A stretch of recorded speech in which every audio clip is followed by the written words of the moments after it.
Bonjour à tous, merci de me recevoir chez vous une fois de plus peut-être. Que la paix soit avec vous et votre maison. La vidéo de ce jour aborde un sujet complexe parce que controversé, sujet à des débats, à des interprétations qui parfois même s'opposent violemment. Il s'agit du sujet de l'élection.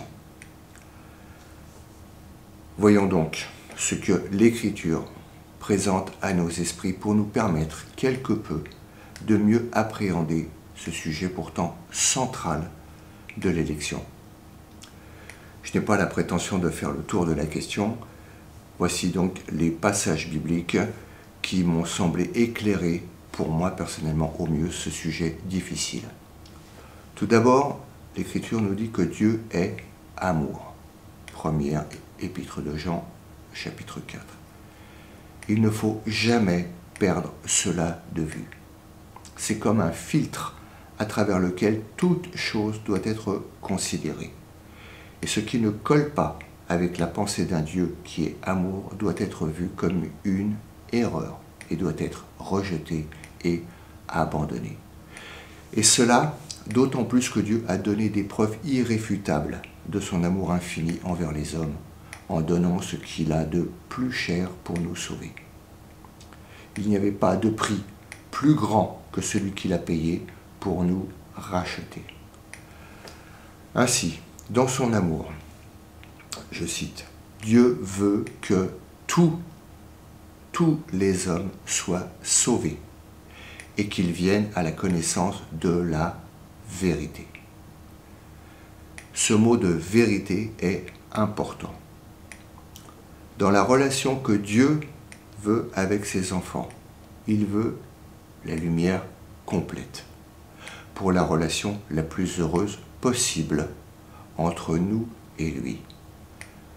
Tout d'abord, la lumière sur qui il est en lui-même, c'est-à-dire amour et lumière, et sur qui nous sommes en nous-mêmes, dans notre nature humaine déchue, et malgré cela, dans la dignité à laquelle il nous a élevés, et donc malgré ce que nous étions. Nous avons été élevés à la dignité d'enfants, de bien-aimés.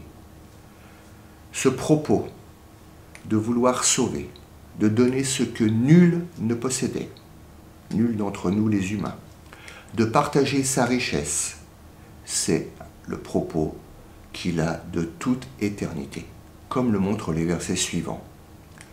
Selon 1 Pierre 1, il est écrit « Sachant que vous avez été rachetés de votre vaine conduite qui vous avait été enseignée par vos pères, non par des choses corruptibles, de l'argent ou de l'or, mais par le sang précieux de Christ, comme d'un agneau sans défaut et sans tache, préconnu dès avant la fondation du monde, mais manifesté à la fin des temps pour vous. » Nous lisons aussi ailleurs, en Éphésiens, chapitre 1, « Selon qu'il nous a élus en lui, selon que Dieu donc, nous a élus en lui, avant la fondation du monde, pour que nous fussions saints et irréprochables devant lui en amour, nous ayant prédestinés pour nous adopter pour lui, par Jésus-Christ, selon le bon plaisir de sa volonté. » Si on se réfère à la traduction d'Arby, une distinction donc est faite entre les petites expressions « dès avant » et l'expression « avant ». Dès avant, avant, comme pour introduire une chronologie. Si la nécessité de sauver des pécheurs est là, comme le propos général initial de Dieu, viennent ensuite les noms de ceux qui seront sauvés. Ceux qui seront sauvés ne le seront pas par un choix arbitraire de Dieu, sans aucune raison, ce qui ne cadrerait pas avec sa nature qui est amour. Si le choix était arbitraire, sans aucune autre raison que la souveraineté de Dieu, comme certains le disent, ceux qui ne feraient pas partie de ce choix seraient irrémédiablement voués à l'enfer et sans aucune possibilité d'éviter cela, alors qu'ils n'ont pas demandé à venir au monde comme héritiers d'une nature pécheresse et pour qui le Sauveur ne serait pas venu. Cette pensée est insoutenable pour quiconque est empreint en lui de la moindre parcelle de miséricorde. L'Écriture montre une objection très claire à ces pensées, en déclarant que les êtres qui seront sauvés sont élus selon la préconnaissance de Dieu le Père. Selon la préconnaissance de Dieu le Père, en sainteté de l'Esprit pour l'obéissance et l'aspersion du sang de Jésus-Christ. Et nous lisons encore que ceux que Dieu a connus d'avance, il les connus d'avance, il les a aussi prédestinés à être semblables à l'image de son Fils, afin que son Fils fût le premier-né d'entre plusieurs frères. À la lecture de ces passages, nous voyons donc qu'il n'y a pas de prédestination sans la préconnaissance qui la justifie, et il n'y a pas de préconnaissance sans la prédestination qui lui fait suite. Cette préconnaissance, elle n'est pas détaillée dans l'Écriture, mais on est en droit de penser qu'elle concerne ce que Dieu, qui connaît toutes choses, regarde et voit dans le cœur de tous les hommes, car il s'intéresse à tous. Il est écrit qu'il est celui qui sonde les cœurs. Jérémie dit même qu'en fonction de ce qu'il voit, il rend à chacun.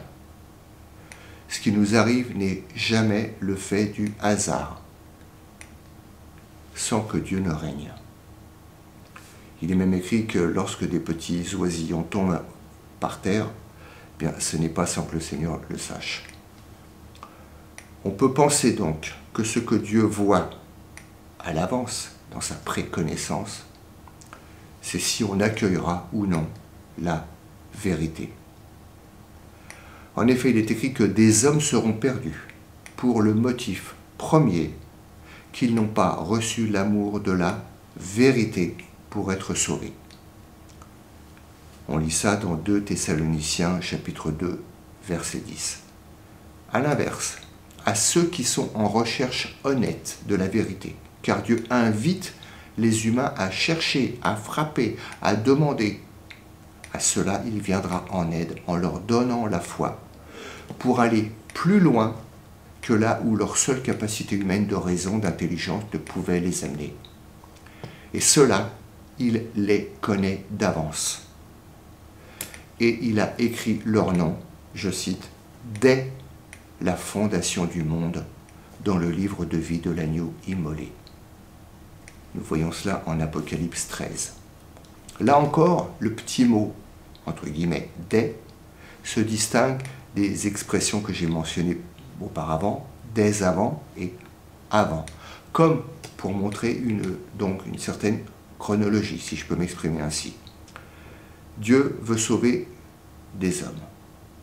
Il les identifie et ensuite, les ayant identifiés, il écrit leur nom. Ainsi, Dieu choisit. Jésus le dit lui-même, il déclare « Je vous ai choisi du milieu du monde ». Jean 15. Et ailleurs, « Réjouissez-vous, parce que vos noms sont écrits dans les cieux ». Luc 10. Les hommes sont eux aussi continuellement devant des choix à faire. Et le choix principal, premier, est le suivant. Comment se positionner devant ce que Dieu dit à chacun? Voici ce qu'il dit. J'ai mis devant toi la vie et la mort, la bénédiction et la malédiction. Choisis la vie afin que tu vives, toi et ta semence.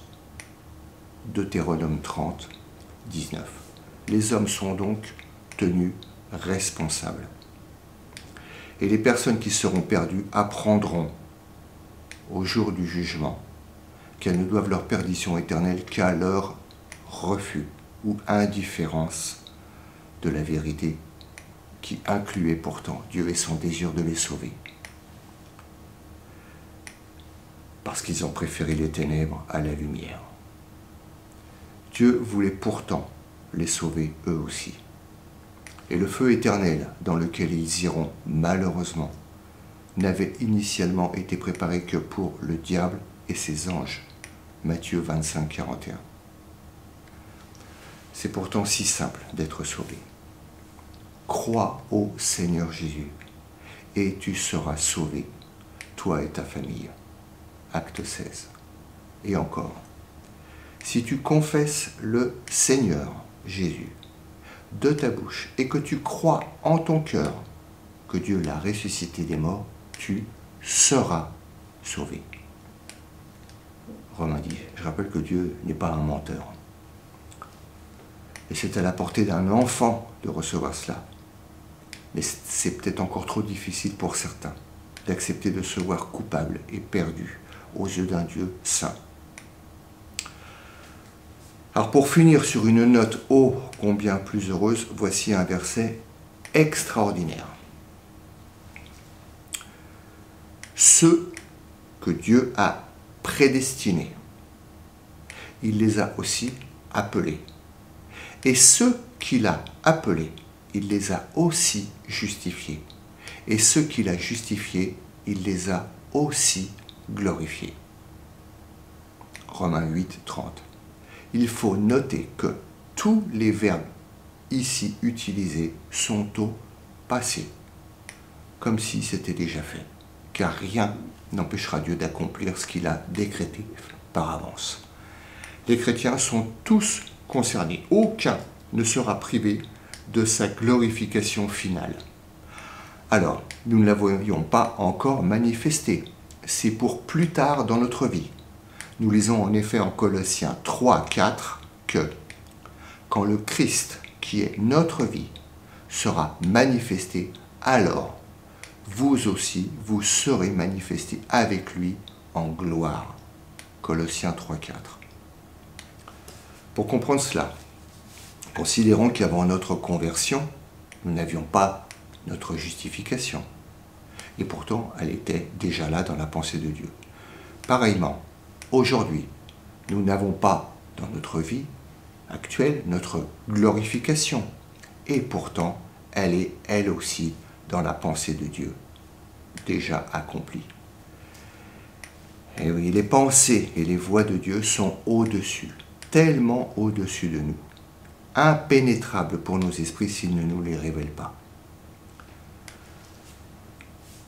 Ainsi, à propos de la chute, Satan a fait chuter l'humanité en Éden, mais Dieu ne le lui a jamais demandé. Il a fait tourner en bien ce que Satan a fait en mal. Pourquoi cette chute? Voici quelques éléments de réponse. Il est dit que des anges qui ont suivi Satan, qu'ils n'ont pas gardé leur origine ou leur dignité, selon la version seconde. Ces anges ont chuté. Cela veut dire qu'ils n'ont pas gardé une dignité, ça veut dire qu'ils ont été créés saints. Mais ils ont péché.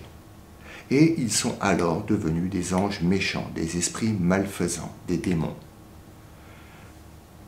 Dieu ne les avait pas créés ainsi, parce que Dieu a les yeux trop purs pour voir le mal. Et il ne peut donc créer quelque chose de mauvais. À la fin du 6e jour, Dieu a dit, ayant créé l'univers, tout c'est bien. Il était content de sa création. Il faut bien savoir que rien de mauvais ne procède de Dieu. Et la méchanceté de Satan ne relève pas de sa nature initiale, mais de sa corruption.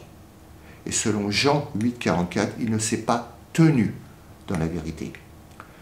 Si second, la version second traduit par « il ne se tient pas dans la vérité », dans la version en grec, le verbe est au passé, ce qui montre qu'il a été dans la vérité, mais qu'il ne s'y est pas tenu.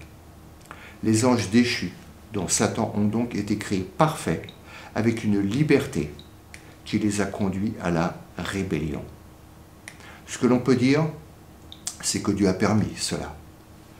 Seul un dictateur voudrait n'avoir que des esclaves automates pour serviteurs. Mais Dieu est amour, pas dictateur.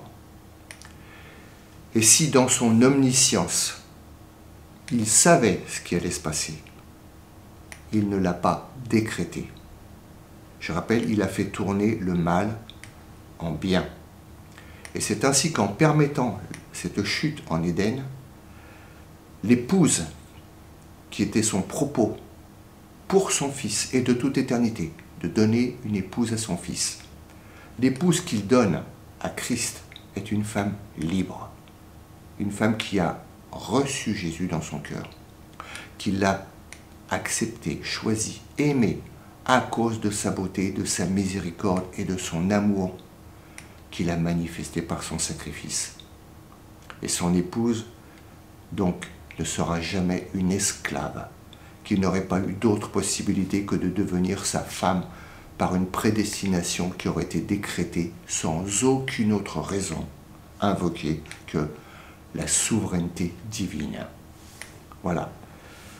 Je vous laisse sur ce sujet sérieux que certainement vous continuerez à méditer en reconsidérant tous les passages et ce que vous trouverez aussi que je n'ai pas mentionné.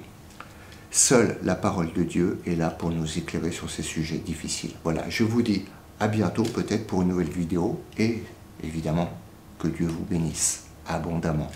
Au revoir.